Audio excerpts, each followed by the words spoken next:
كتب على الذين من قبلكم لعلكم تتقون. وقال عليه الصلاة والسلام: من صام رمضان إيمانا واحتسابا غفر له ما تقدم من ذنبه. وقال عليه الصلاة والسلام: من لم يدع قول الزور والعمل به فليس لله حاجة أن يدع طعامه وشرابه.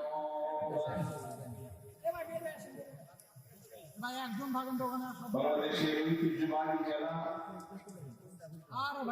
বগুড়া গাবতলী পদ্মপাড় মসজিদে আল রহমানের উদ্যোগে আয়োজিত আজকের এই ওয়াজ মাহফিলের সম্মানিত সভাপতি অত্র গ্রামের কৃতি সন্তান জনাব আতিকুর রহমান প্রধান অতিথি জনাব রশিদুজ্জামান মির্জা,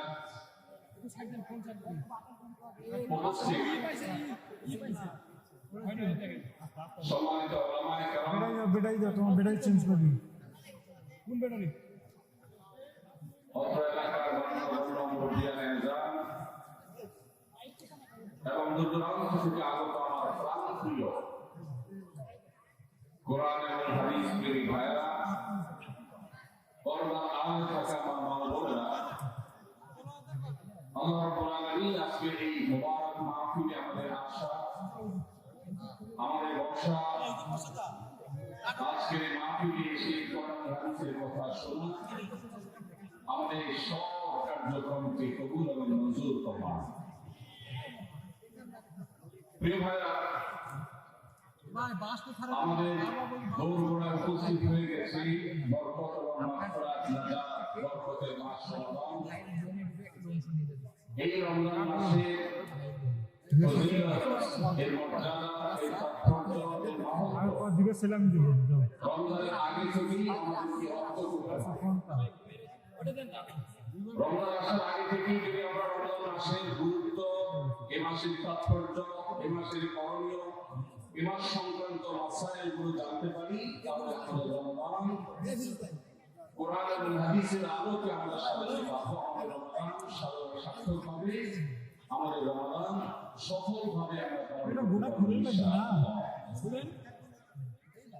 তারই ধারাবাহিকতায় আজ আপনাদের সামনে আমি যে বিষয়ে কথা বলতে চাই সেটি হলো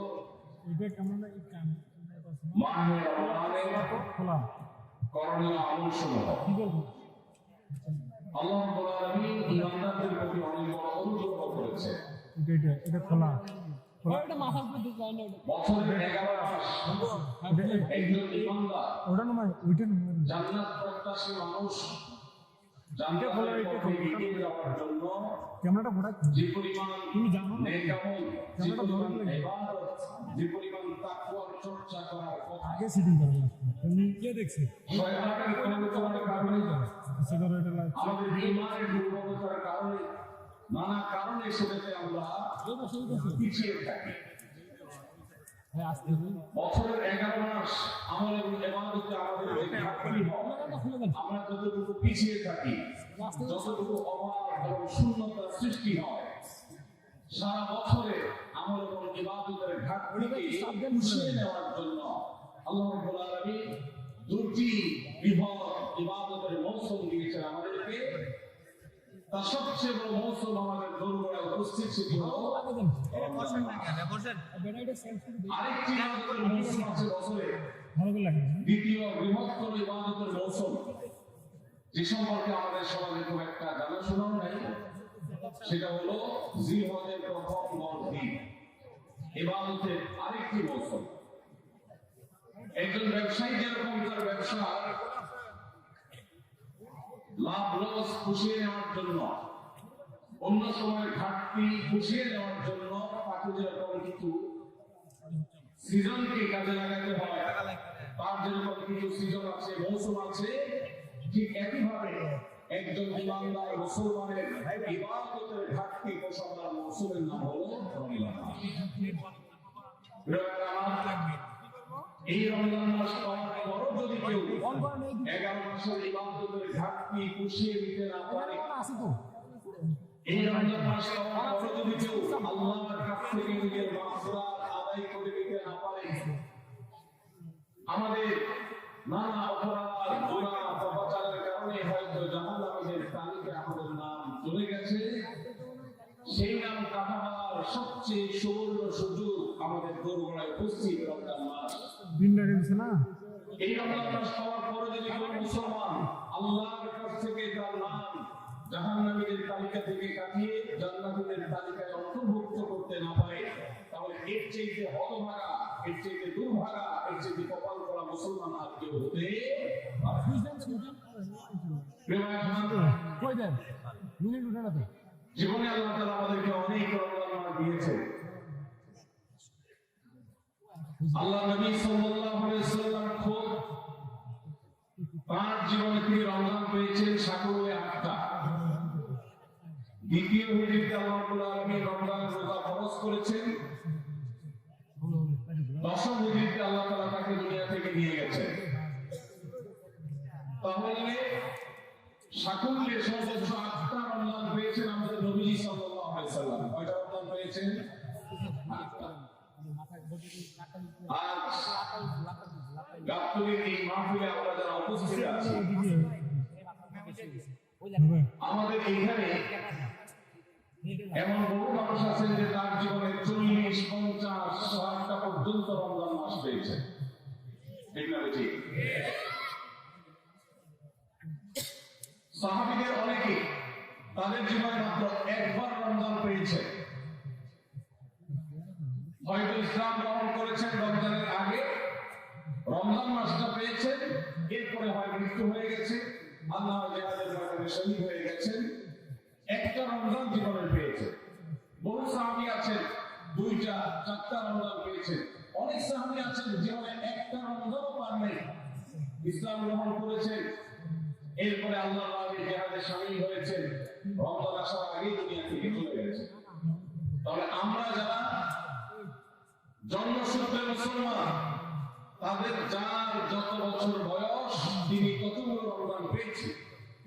সাহাবীরা যেখানে মাত্র জীবনে 2টা 6টা 8টা 10টা রমজান পেয়ে তারা জান্নাত প্রাপ্তির দৌড়ে এগিয়ে গেছে, আমরা জন্মসূত্রে মুসলমান হয়েও জীবনে 40-50টি রমজান পাওয়ার পরও আমরা অনেকে জান্নাত প্রাপ্তির দৌড়ে এগিয়ে যেতে পারিনি। এর চেয়ে বড় দুর্ভাগ্যের বিষয় আর কিছু হতে পারে না। এই জন্য আসল রমজান আর কয়েকদিনের মধ্যে যে রমজান শুরু হতে যাচ্ছে, আসল এইবারের রমজান সম্পর্কে একটা সংকল্প করি, শপথ করি, এই রমজান জীবনের অন্য 10টি রমজানের মতো কাটাবো না।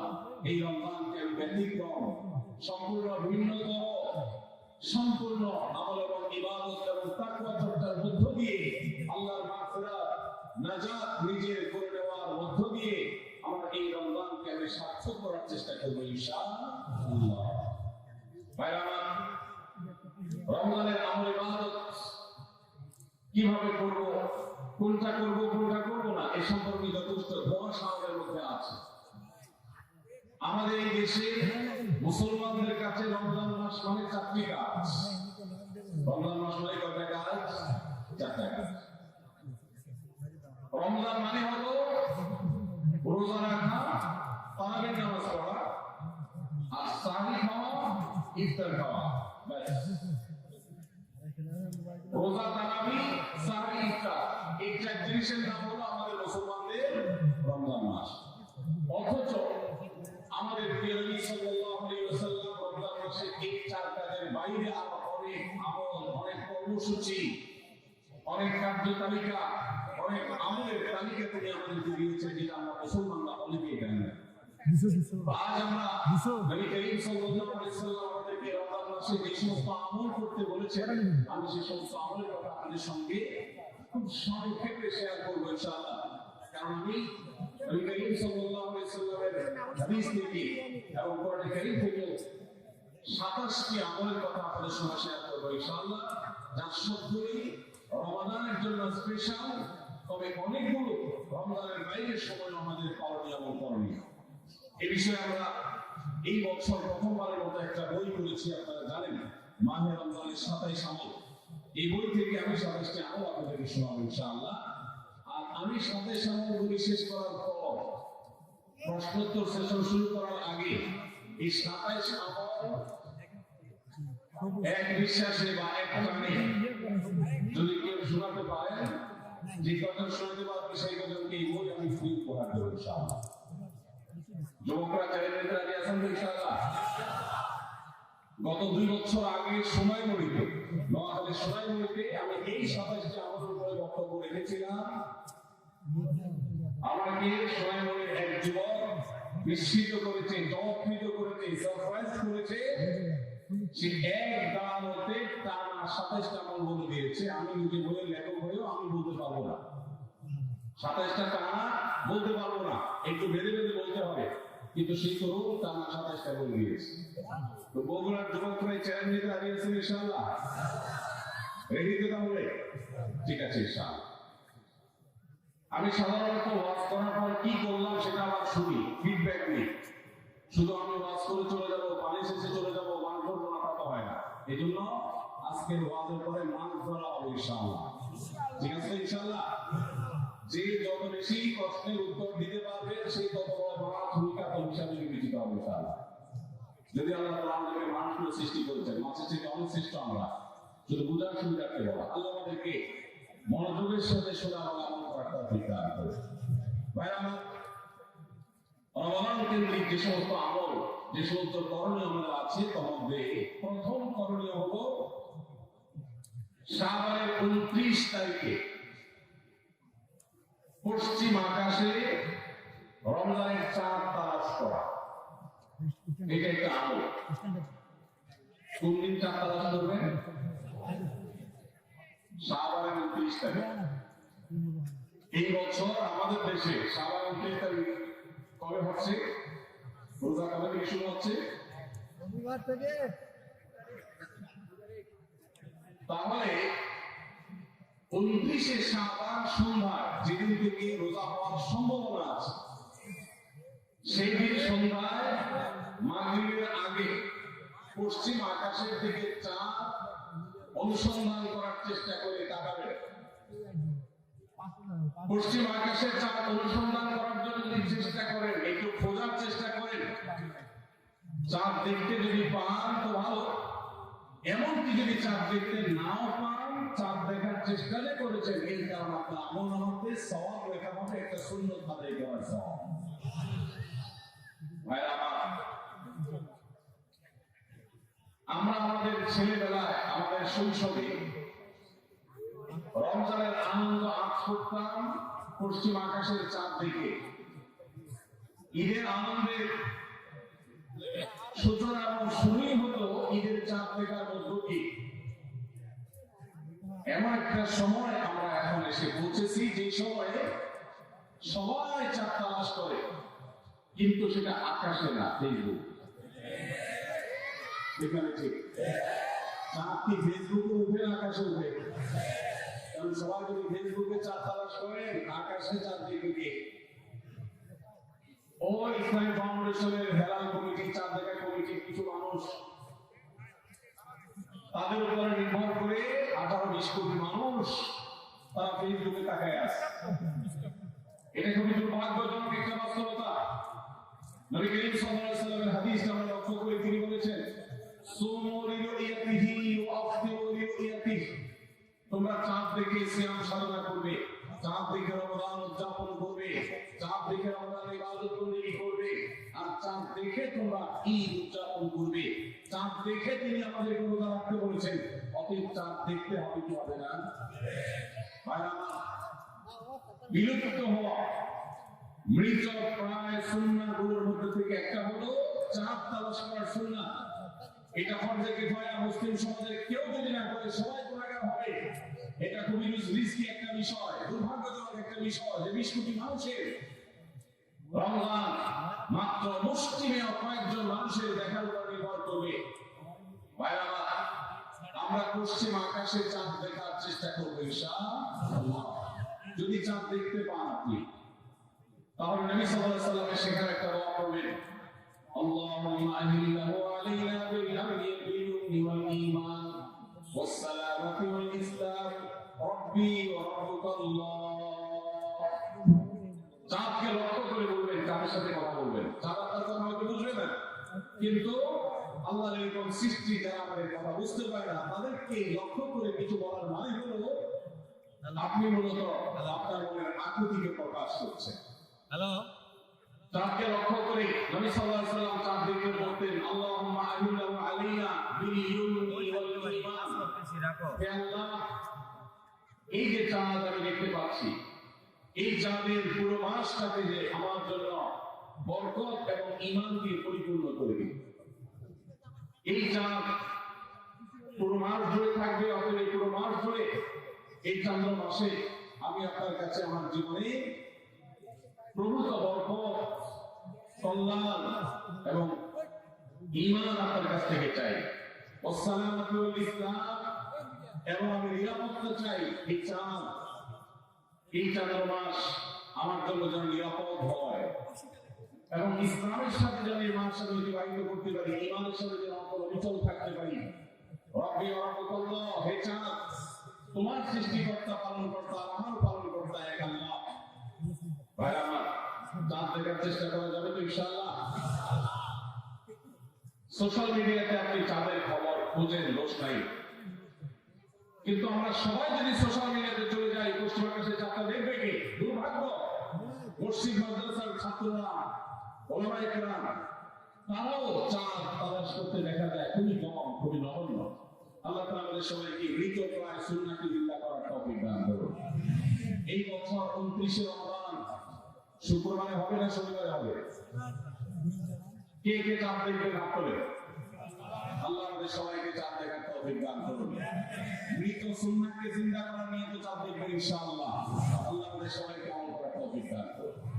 ভাই আমার, তাহলে রমজানকে প্রথম আমল পেয়ে গেলাম, প্রথম কর্মসূচি পেয়ে গেলাম, সেটা হলো শাবানের শেষ তারিখে পশ্চিম আকাশে চাঁদ তালাশ করবো ইনশাআল্লাহ।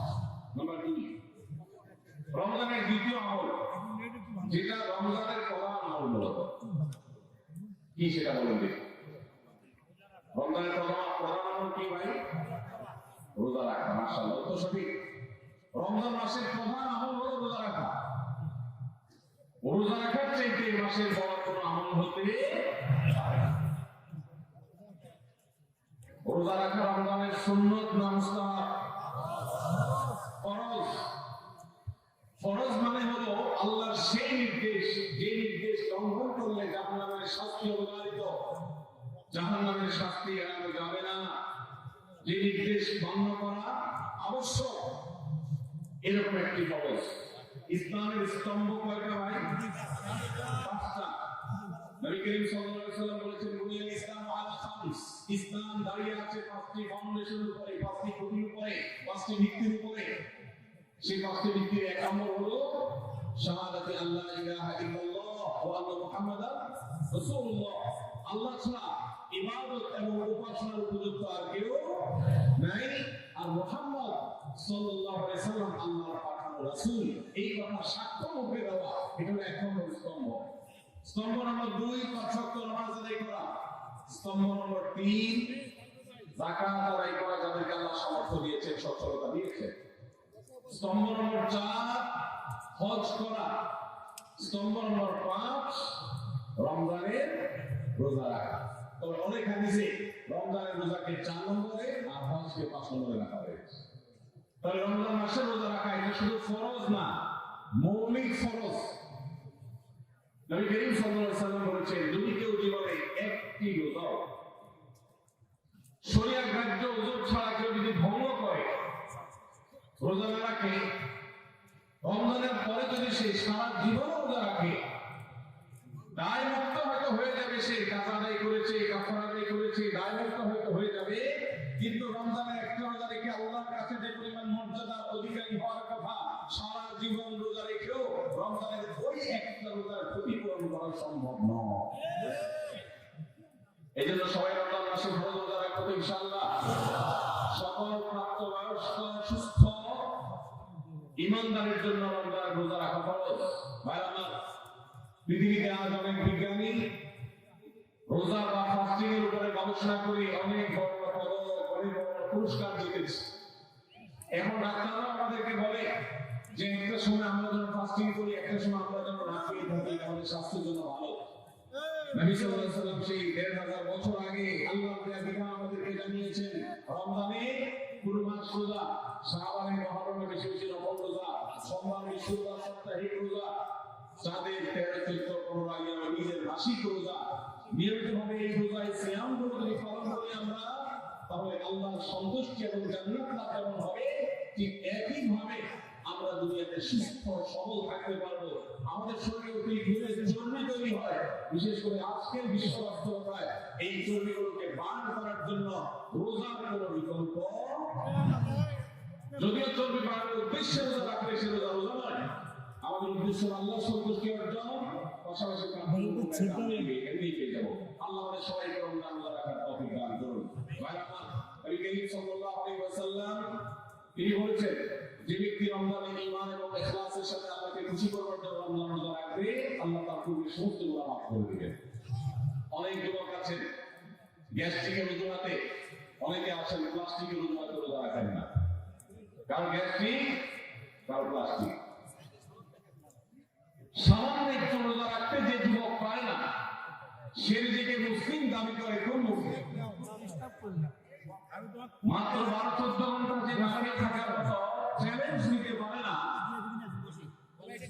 সে আবার কিসের মুসলমান দাবি করে নিজেকে? এই জন্য ভাইরা সবাই রোজা রাখবো তো ইনশাআল্লাহ।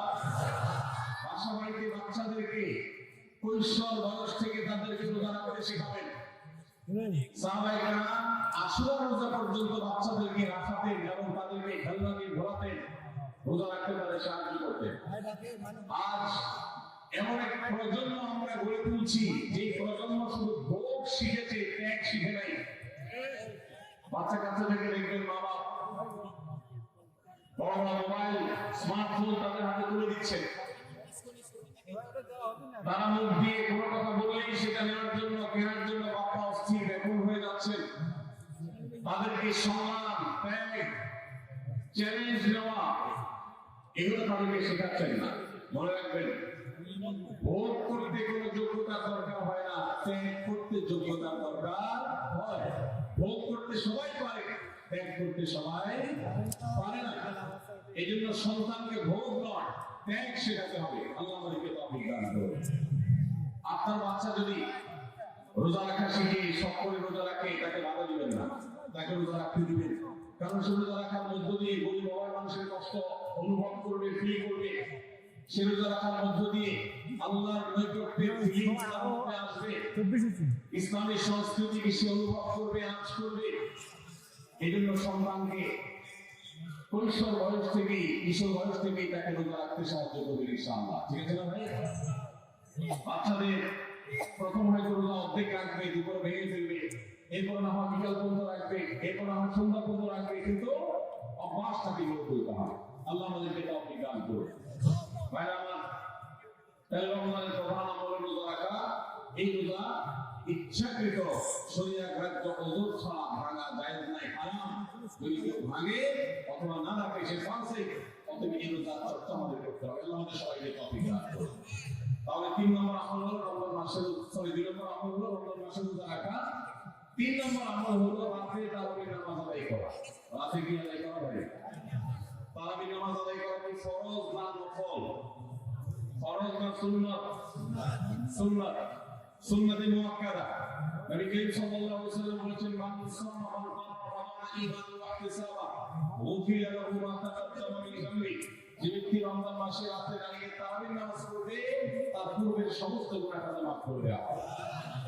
এই জন্য তারাবির নামাজ পড়বো তো ইনশাআল্লাহ। তারাবির নামাজ 4G গতিতে হবে না 5G গতিতে? কি বলেন? 4G না 5G? ভাইরা আমার, সবকিছুতে গতি ভালো না, সবকিছুতে গতি ভালো না। নেটের গতি যত বেশি হয় তত ভালো, কিন্তু নামাজের গতি, ইবাদত, সিজদার গতি, তারাবির গতি যত কম হয়, যত ধীরে ধীরে হয়, যত শান্তশিষ্ট ভাবে হয়, তত আল্লাহর কাছে বেশি মর্যাদা পায়। অতএব মহল্লার হাফেজ সাহেবদেরকে তাড়াতাড়ি নামাজ শেষ করার জন্য দৌড় করে রাখবেন। ক্রিকেট খেলা আছে, হুজুর আজকে একটু খেয়াল রাখবেন, বলবেন ভাইরা না। আমরা তারাবির নামাজের কথা যখন স্মৃতিতে কল্পনায় আমরা ভাবি, তখন আমাদের স্মৃতিতে তুফান মার্কা একটা নামাজ ভেসে ওঠে। এখানে ঠিক 5 ওয়াক্ত নামাজ যত তাড়াহুড়া করা হয় না, তারাবি যত, অথচ তারাবি এটা তাবলিহাত এই বহু অচলানি শব্দ, যার অর্থ হলো আরামের সাথে, ধীরস্থিরতার সাথে, রেস্ট করে করে যে নামাজ আদায় করা হয় তার নাম তারাবি। নাম হলো আরামের সাথে করা, আর আমরা করি ব্যায়ামের সাথে তাড়াহুড়ো করি। এই জন্য এলাকা এলাকায় তারাবি ধীরে ধীরে করার জন্য উদ্যোগ নেবেন ইনশাআল্লাহ। ইমাম সাহেবদেরকে, হাফেজ সাহেবদেরকে উদ্বুদ্ধ করবেন, ভাই হুজুর করবেন না, কি করেন কিছু বুঝি না, এমন টান দেন শেষে যায় শুধু আলামুন তালামুন, আর এটা শুনে মনে করেন যে এখন সব হয়েছে, এখন উপরে যেতে হবে। এই নামাজ কি নামাজ? তামাশা। নেট চলেছে কি স্পিডে তারাবি না পড়লে যদি ধীরে তারাবি পড়া হয়, নেট ঠিক সর্বোচ্চ 20 মিনিট বিধান হসপিটাল বন্ধ করো না। মাত্র 15 মিনিটের জন্য আপনার পুরো নামাজটাকে বরবাদ করছেন। দেশের বেশিরভাগ মসজিদগুলোতে তুফান মার্কা তারাবি করা হয়। এই তারাবি আল্লাহর কাছে কতটা গ্রহণযোগ্য হবে, এটা যথেষ্ট প্রশ্নবিদ্ধ বিষয়। আল্লাহ আমাদের সবাইকে ধীরস্থিরতার সাথে খুব শান্তভাবে তারাবি নামাজ আদায় করার তৌফিক দান করুন। চেষ্টা করা যাবে ইনশাআল্লাহ। আল্লাহ রাব্বুল আলামিন নামাজের ক্ষেত্রে হুলস্থুলতা পছন্দ করেন।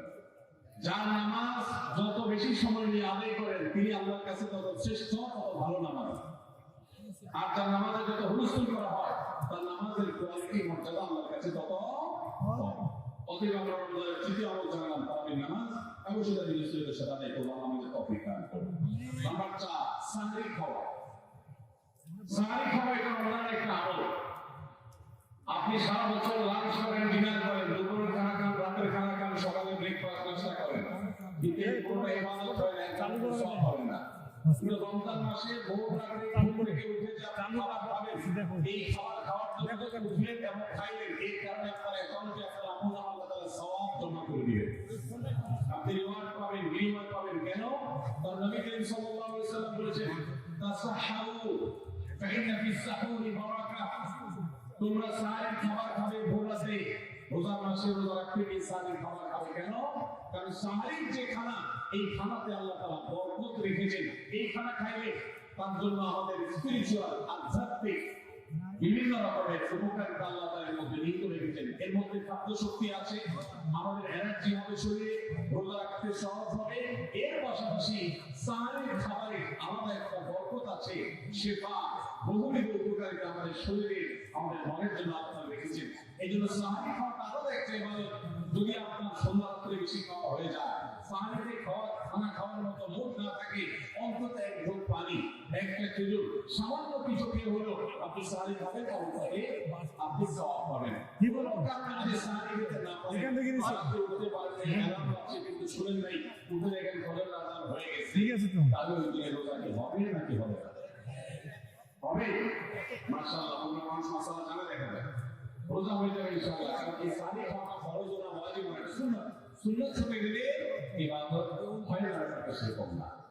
5 নম্বর আমল হলো সাহারি তো খাওয়া ঠিক আছে, কিন্তু সেটা শেষ সময়ে খাওয়া, দেরিতে খাওয়া। সাহারি কি আগে খাবেন না শেষের দিকে খাবেন? শেষের দিকে। কেন? কারণ নবী করিম সাল্লাল্লাহু আলাইহি ওয়াসাল্লাম বলেছেন, লা ইয়াজালুন নাসু বিখাইরিন মা আজ্জালুল ফুতুর ওয়া আখখারুস সাহুর। এই উম্মত, মুসলিম জাতি ততদিন পর্যন্ত কল্যাণের উপর প্রতিষ্ঠিত থাকবে, তারা কল্যাণকে স্পর্শ করতে পারবে যতদিন পর্যন্ত তারা সাহারি তাড়াতাড়ি খাবে না দেরিতে খাবে? দেরিতে খাবে। আর ইফতার তাড়াতাড়ি খাবে। তাহলে সাহারি দেরিতে খাওয়া হলো সুন্নাত। আমাদের দেশে গ্রামে অনেক মুরব্বীরা এখনো আছে, যার 12টা 1টা 2টা বাজে সাহারি খেয়ে শুয়ে থাকে। তারা চিন্তা করেন পরে খাইতে গেলে আমার বর্ডার ক্রস হয়ে যায় কিনা, সীমা লঙ্ঘন হয়ে যায় কিনা, রিস্ক নেওয়া দরকার কি, এগুলো 12টার সময় খেয়ে নেয়।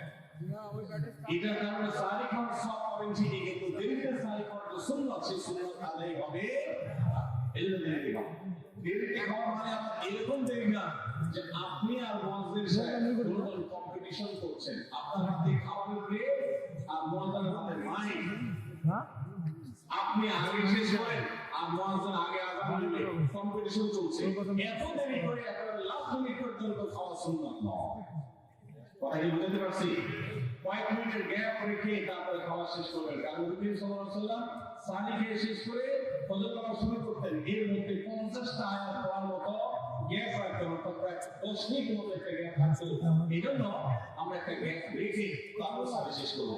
অর্থাৎ ফজরের আযান যদি হয় উদাহরণস্বরূপ 5:25 বা 30, তাহলে আমরা 2-4 মিনিট আগে সানি শেষ করবো ইনশাআল্লাহ। দেরি করে খাওয়া, শেষের দিকে খাওয়া আল্লাহ আমাদেরকে আমল করার তৌফিক দান করুন।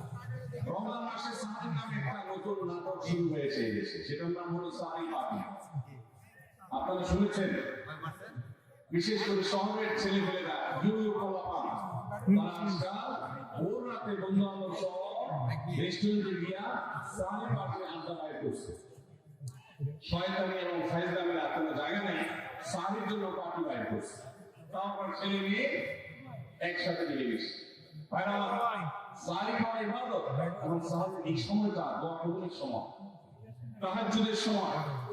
আল্লাহ তাআলা দুনিয়ার আকাশ থেকে ডেকে ডেকে বান্দাকে ক্ষমা করেন। এই সময়টাতে আড্ডাবাজি করা এটা হতভাগা ছাড়া কারো কোনো কাজ হতে।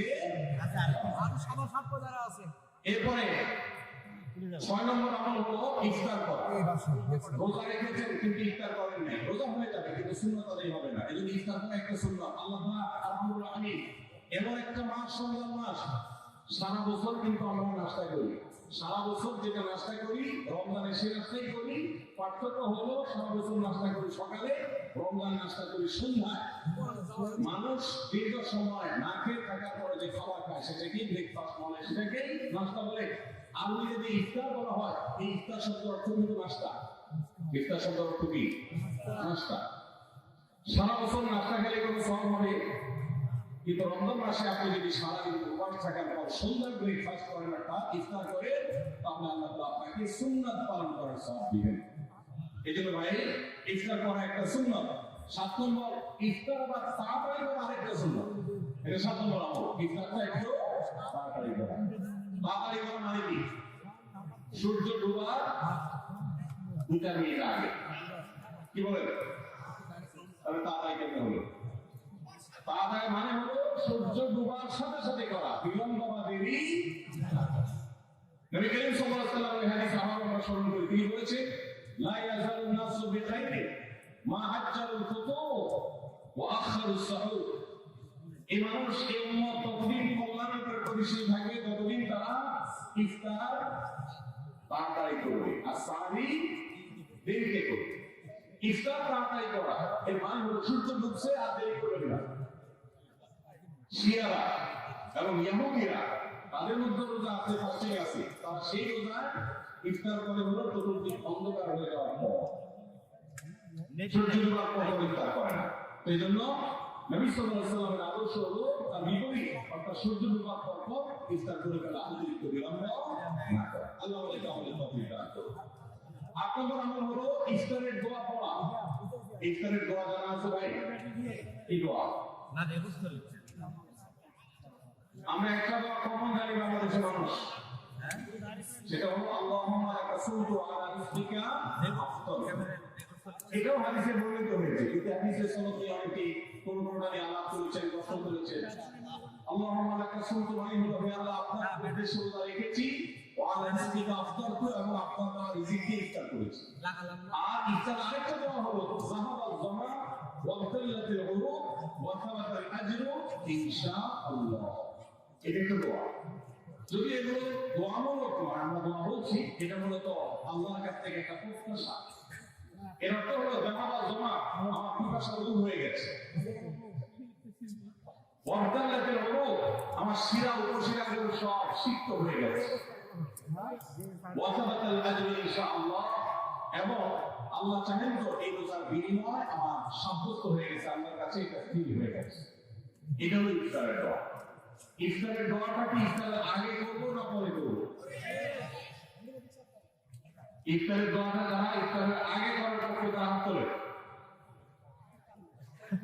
অল্প সংখ্যক মানুষ, আর বাকিরা সবাইকে পরের পক্ষে না মাঝখানের পক্ষেও আছে সব পরে। মাশাআল্লাহ, সব সূক্ষ্ম সূক্ষ্ম মাসালা যেগুলো পরিমাণ জানে মাশাআল্লাহ, অনেক অবশ্যই দেখা যায়। আল্লাহ আমাদের সবাইকে দিন মঞ্জুর করুন মাশাআল্লাহ।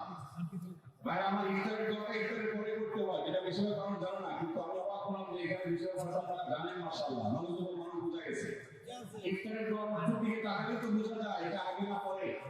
দোয়ার অর্থ বলতে তাকে আমরা দেখতে পাচ্ছি যে আল্লাহ সেটা উপসেটা সিদ্ধ হয়ে গেছে, পিপাসা দূর হয়ে গেছে, এগুলো ইফতারের পরেই হয়। অবশ্য আমি অর্থ আগে বলে দিচ্ছি, সেটা দিকে হয়তো আপনারা অনেকে বুঝে ফেলছেন মাশাআল্লাহ। তো যাই হোক, ইফতারের শুরুতে বিসমিল্লাহ বলে ইফতার করবো, আর শেষে এই দোয়া করবো। আল্লাহ আমাদেরকে আমাদের তৌফিক দান করুন। 9 নম্বর হলো সাহারি এবং ইফতারে খেজুর খাওয়া। খেজুর দিয়ে সাহারি ইফতার করা।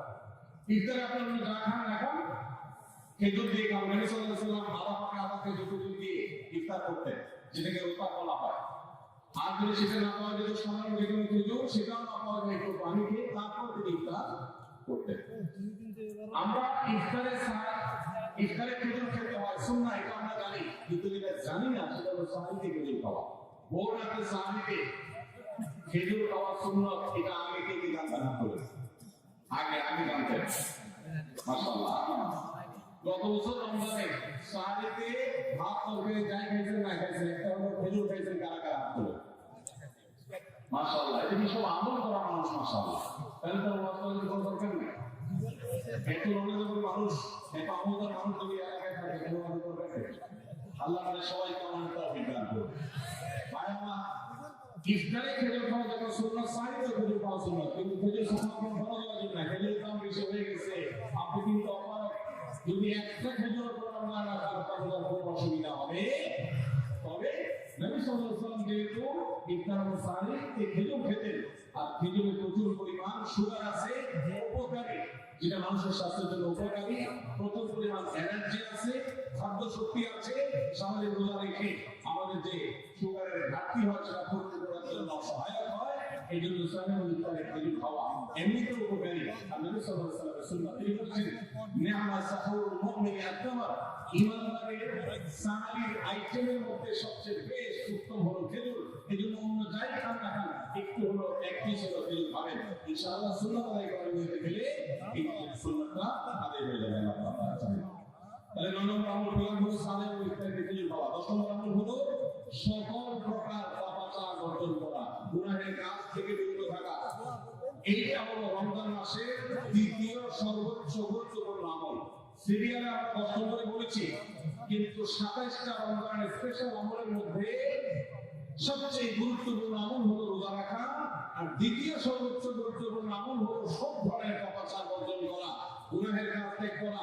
যদি কেউ রমজানে রোজা রাখে, আবার চোখ দিয়ে হারাম জিনিস মোবাইলে দেখে, স্ক্রিনে দেখে, পত্রিকা পাতায় দেখে, অফলাইনে দেখে, পর্নোর দিকে তাকায় থাকে, সে যদি কান দিয়ে হারাম জিনিস শুনে, কান বাধ্য, এই সমস্ত কিছু সে যদি উপভোগ করে, তাহলে তার এই রোজা আর উপোস থাকার মধ্যে কোনো পার্থক্য নাই। মনে রাখবেন, রোজা শুধু পেটের হয় না, রোজা চোখের হয়, রোজা কানের হয়, রোজা হাতের হয়, রোজা মুখের হয়, রোজা শরীরের প্রত্যেকটা অঙ্গ প্রত্যঙ্গের হয়। একজন মানুষ যখন তার পুরো শরীরের রোজা করে, সে যখন সকল অঙ্গ প্রত্যঙ্গ দিয়ে আল্লাহর আনুগত্য করে, আল্লাহর নাফরমানি থেকে বেরিয়ে আসে, তখন সে সত্যিকারের রোজাদার হয়। আর যে শুধুমাত্র দিনের বেলা পানাহার বর্জন করে, যৌনাচার বর্জন করে, আর সমস্ত পাপাচার অপকর্ম সে যথারীতি অন্য সময়ের মতো রমজান মাসেও করে, এই রোজাটা পেটের রোজা রেখেছে, কিন্তু তার শরীরের অন্য অঙ্গ প্রত্যঙ্গগুলো আল্লাহর কথা শুনে নেই, তো সেগুলো কিন্তু রোজা রাখে নাই। এই রোজা আল্লাহর কাছে মাকবুল এবং গ্রহণযোগ্য রোজা হতে পারে। অতএব আমরা রমজান মাসে সব ধরনের গুনাহের কাজ বর্জন করবো তো ইনশাআল্লাহ। রোজা কিন্তু আমাদের সাথে কথা বলে। রোজার ভাষা আমরা অনেকে জানি না, কি বলে সেটা অনেকে বুঝি না, কিন্তু রোজা আমাদের সাথে কথা বলে। কি কথা? সিয়াম শব্দের অর্থ আমরা যেটাকে রোজা বলছি, সেটা কোরআনের ভাষায় বলা হয় সিয়াম, হাদিসে বলা হয়েছে সেটাকে সওম বা সিয়াম।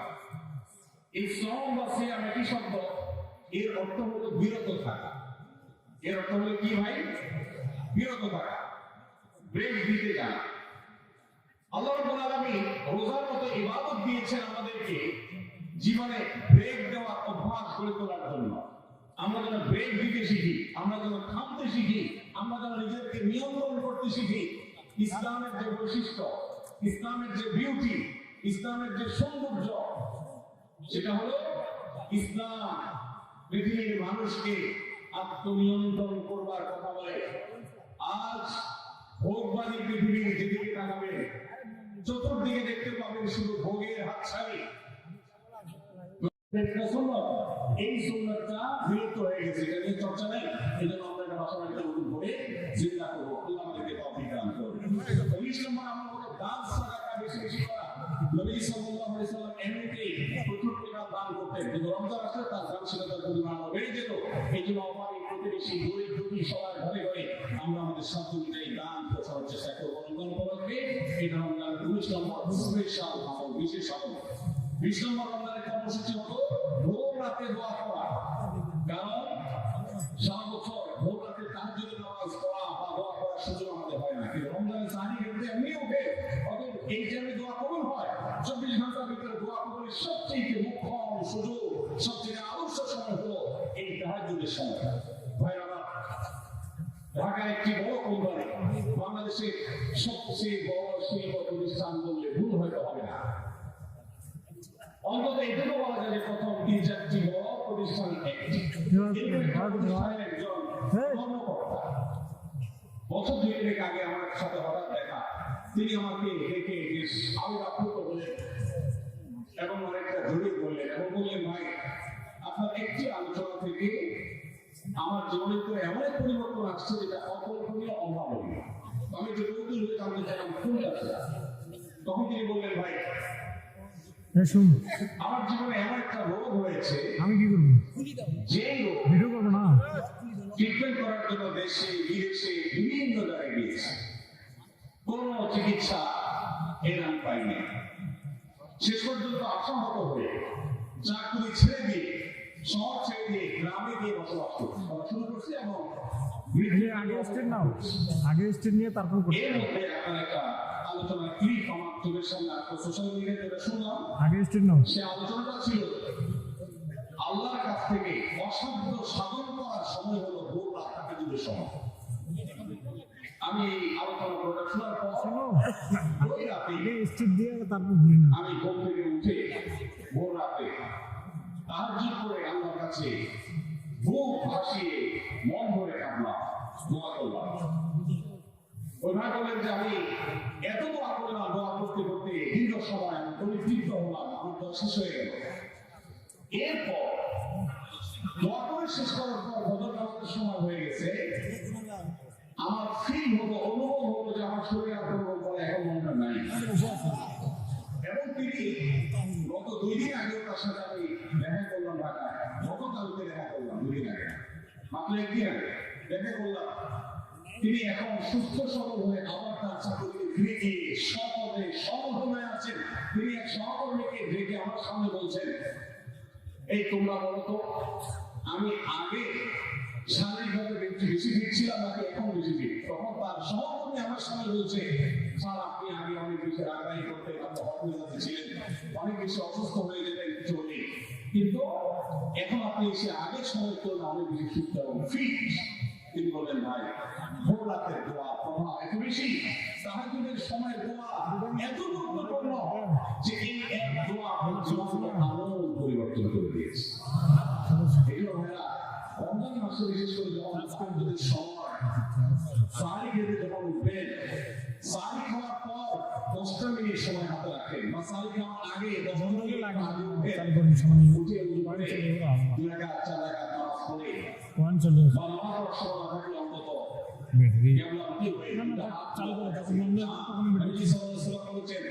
রাতের শেষ প্রহর যখন হয়, দুনিয়ার আসমানে নেমে এসে আল্লাহ বান্দাদেরকে ডেকে ডেকে তাদের প্রত্যেকটা চাওয়া পূরণ করে দেয়। এই জন্য ভাইরা রমজান মাসে সাহারির সময় দোয়াটা কবুল হয়। রমজান উপলক্ষে বিশেষ করে এই আমলটা সাহারির সময় আমরা দোয়া করাটা করতে পারি। 20 নম্বর আমল হলো তাহাজ্জুদের নামাজ এবং ভোর রাতের দোয়া। এটা অন্য সময় করা যায়, কিন্তু রমজানের সুযোগটা বেশি আছে, সেজন্য এটাকে রমজানের সুষম অনুসরণ করবো। আল্লাহ আমাদেরকে সবাইকে তৌফিক দান করুন। সারি থেকে একটু দোয়া করবো ইনশাআল্লাহ।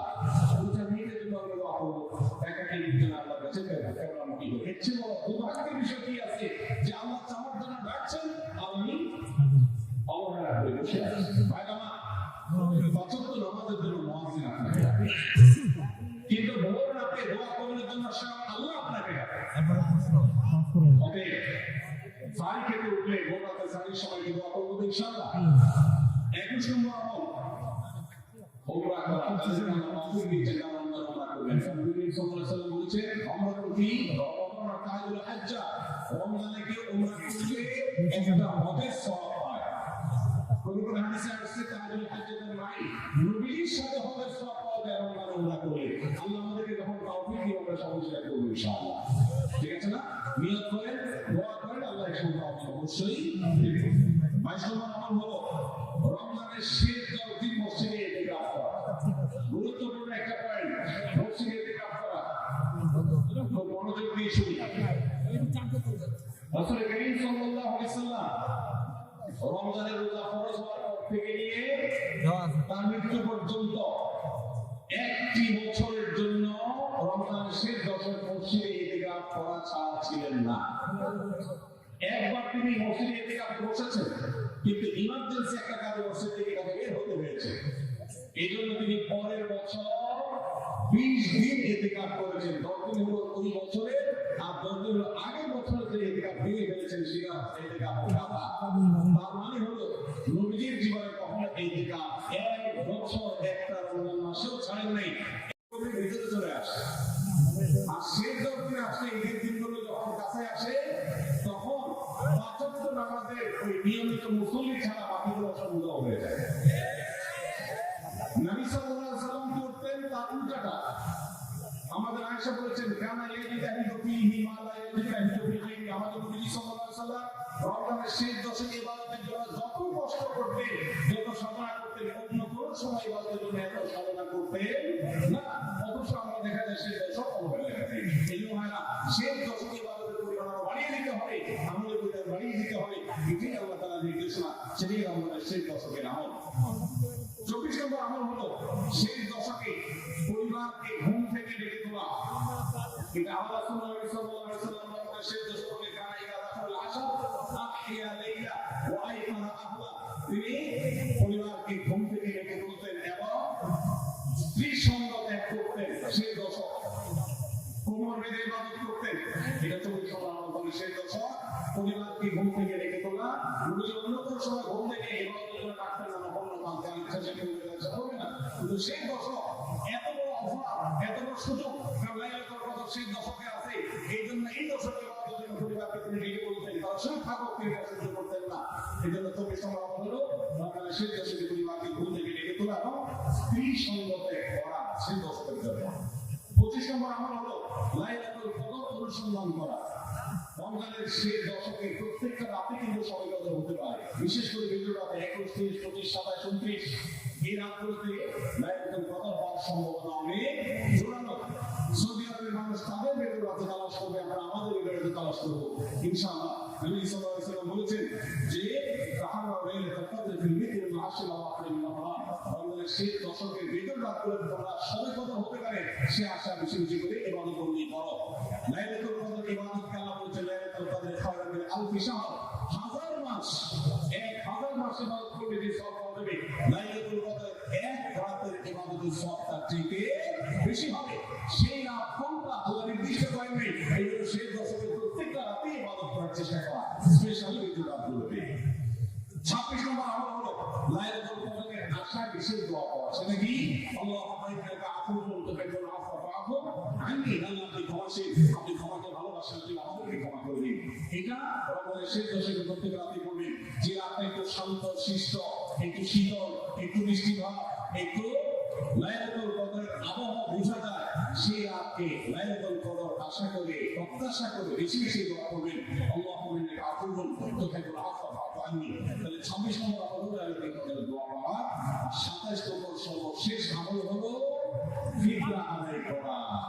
অর্থাৎ রমজান মাসের রোজাতে যদি ভুল ত্রুটি হয় হয়ে যায়, রিফ্রেশমেন্টের কাজ হয়ে যায় ফিতরার মাধ্যমে। প্রত্যেক সচ্ছল ব্যক্তি তার নিজের পক্ষ থেকে নিজের স্ত্রী এবং নিজের ছোট বাচ্চাদের তরফ থেকে ফিতরা আদায় করবেন।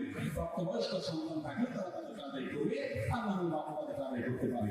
ফিতরা স্বরূপ গরিবদের বাসায় একদিন খাবার এটা পৌঁছে দিতে হবে। এটা হলো ফিতরা। এই জন্য আমরা সাতাশ নম্বর আমল হলো ফিতরা আদায়। এই জন্য আমরা রমজানের নামাজ শেষ হয়ে যায়। আমি আমার এক নজরে 27টি আমল আপনাদেরকে বলে দিচ্ছি। নাম্বার 1 চাঁদ দেখা, নাম্বার 2 রোজা রাখা, নাম্বার 3 তারাবির নামাজ আদায় করা, নাম্বার 4 সাহারি খাওয়া, 5 নম্বর আমল হলো শেষ সময় সাহারি খাওয়া, 6 নম্বর আমল হলো ইফতার করা, 7 নম্বর আমল হলো তাড়াতাড়ি ইফতার করা এবং 8 নম্বর আমল হলো ইফতারের দোয়া পড়া, 9 নম্বর আমল হলো সাহারি এবং ইফতারে খেজুর খাওয়া, 10 নম্বর আমল হলো রমজান মাসে সকল গুনাহ বর্জন করা, 11 নম্বর আমল হলো বেশি বেশি দোয়া করা, 12 নম্বর আমল হলো মিথ্যা কথা এবং কাজ পরিহার করা, 13 নম্বর আমল হলো অশ্লীলতা এবং ঝগড়া বিবাদ রমজান রোজা রেখে না করা, 14 নম্বর আমল হলো ভালো কাজের পরিমাণ এই মাসে বাড়ায় দেওয়া, 15 নম্বর আমল হলো বেশি বেশি আল্লাহর কাছে ক্ষমা চাওয়া, কারণ মাসাল্লাহ বেশি ক্ষমা করেন মানুষকে, 16 নম্বর আমল হলো অন্য রোজাদারকে ইফতার করানো, তাদের বাসায় ইফতার করানো, 17 নম্বর আমল হলো বেশি বেশি কোরআন তেলাওয়াত করা, 18 নম্বর আমল হলো কোরআন নিজে পড়ে আরেকজনকে শোনানো, আবার তার তেলাওয়াত দিয়ে গোসল শোনাশুনি করা, 19 নম্বর আমল হলো দান সাদাকা করা, 20 নম্বর আমল হলো তাহাজ্জুদ এবং বিশেষ করে ভোর রাতে সালিতে দিয়ে দোয়া করা, আর 21 নম্বর আমল হলো উমরা করার সামর্থ্য থাকলে, 22 নম্বর আমল হলো ইতিকাফ করা সেই দশকে, 23 নম্বর আমল হলো সেই দশকের ভেতর রাতে দশকের প্রত্যেকটা রাতে ইবাদতের পরিমাণ বাড়িয়ে দেওয়া এবং বিশেষভাবে রাত্রি জাগরণ করা সেই দশক, আর 24 নম্বর আমল হলো সেই দশকে নিজের পরিবারকে ঘুম থেকে ডেকে দেওয়া, স্ত্রী সঙ্গ ত্যাগ করা, 25 নম্বর আমল হলো লাইলাতুল কদর অনুসন্ধান করা, 26 নম্বর আমল হলো লাইলাতুল কদর বিশেষ দোয়া পাঠ করা, আর 27 নম্বর আমল হলো ইফতার করা। আল্লাহ আমাদের সবাইকে এই 27টা আমল দিয়ে আমাদের রমজান মাসকে সাজাবার তৌফিক দান করুন।